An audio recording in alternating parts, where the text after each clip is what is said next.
Level 4 upgrade. So today guys, I'm going to be installing a brushless system into Deimos. The brush system that's in them right now has to go. It's broken down, it's old, it's useless, it barely gets this car going. I need to upgrade to brushless.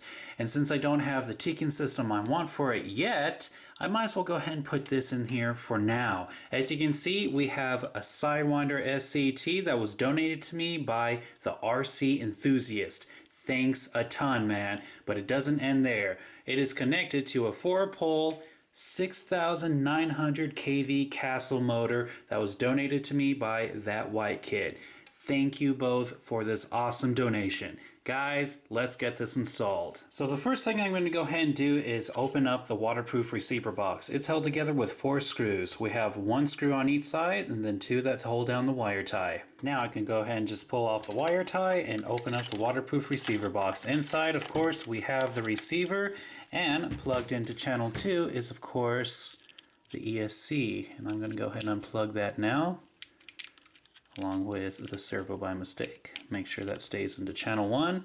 Then we're going to undo this wire, pull it out through the top, and now it's time to take off the ESC. It's held in with 2 screws. Now, before I can pull out the ESC, I need to unplug the wires. I'm just going to grab them, pull them apart, and yeah. And now I'm just going to go ahead and throw this away, guys. Now, normally I would give this away to someone who wants it, but believe me, it is dead. It is no longer usable. Now it's time to go ahead and remove the motor. The motor gear cover is held on, of course, with 2 screws, one on top, one on bottom. In order to reach this bottom screw, you might have to go ahead and take off the rear right wheel. Once you get the gear cover off, I'm going to set that off to the side, and now I need to go ahead and remove the motor. The motor itself is held in with 2 screws. Now if you have a big pinion gear, you're going to have to take the pinion gear off. The pinion gear is only held on with a small grub screw. Alright, I got the pinion gear off, and now I'm just going to pull the motor out, pop off the motor heat sink, and then I'm going to go ahead and toss away this motor as well, guys. I did test it out, and yes, it is burnt out as well as the ESC. So that's it for that, and now it's time to go ahead and install the new brushless motor.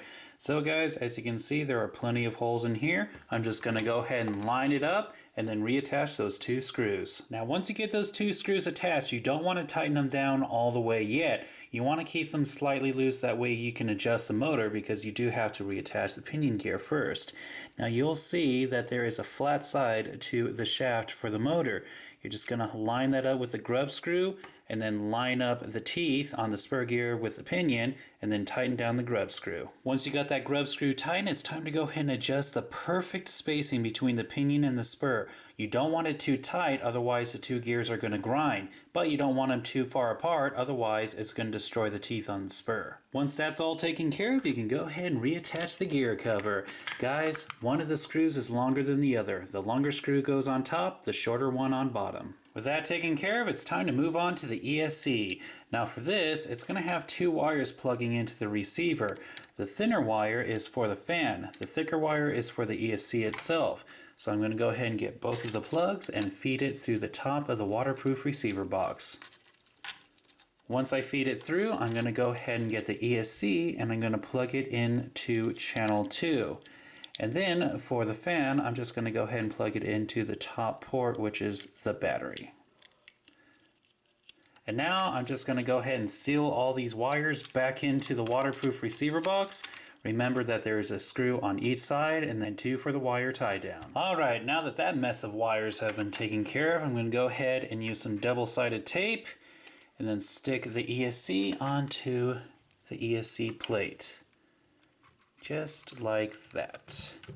Make sure it's firm in place, and now I need to get the wires and feed them through. So I'm going to get the black and plug it into this far hole, and then followed by red and then white. Alright, now that that's been taken care of, it's time to see if the system works. So we'll go ahead and turn on the transmitter and then get a 2S LiPo, plug it in, it should come on automatically. Now as you can see, there usually is a switch for these things, but the RC enthusiast cut it off and then just tied the wires together. That way when you plug the battery in, it just automatically comes on. So it should be twice for the LiPo. Perfect. The fan is running. Let's go ahead and test the steering. Perfect. And now for the throttle. Awesome, guys. This RC is now brushless. So before I end this upgrade, there's a couple of things I should go ahead and mention. First of all, I will not be able to fit the motor heatsink on there. As you guys can see, it just doesn't fit. Other than that, I have to go ahead and tell you that I took off the wheelie bar just because, well, I think I'm going to go with something other than Traxxas for the wheelie bar. But thank you again, that white kid and RC enthusiast, for this awesome donation. And that was a level 4 upgrade for Deimos.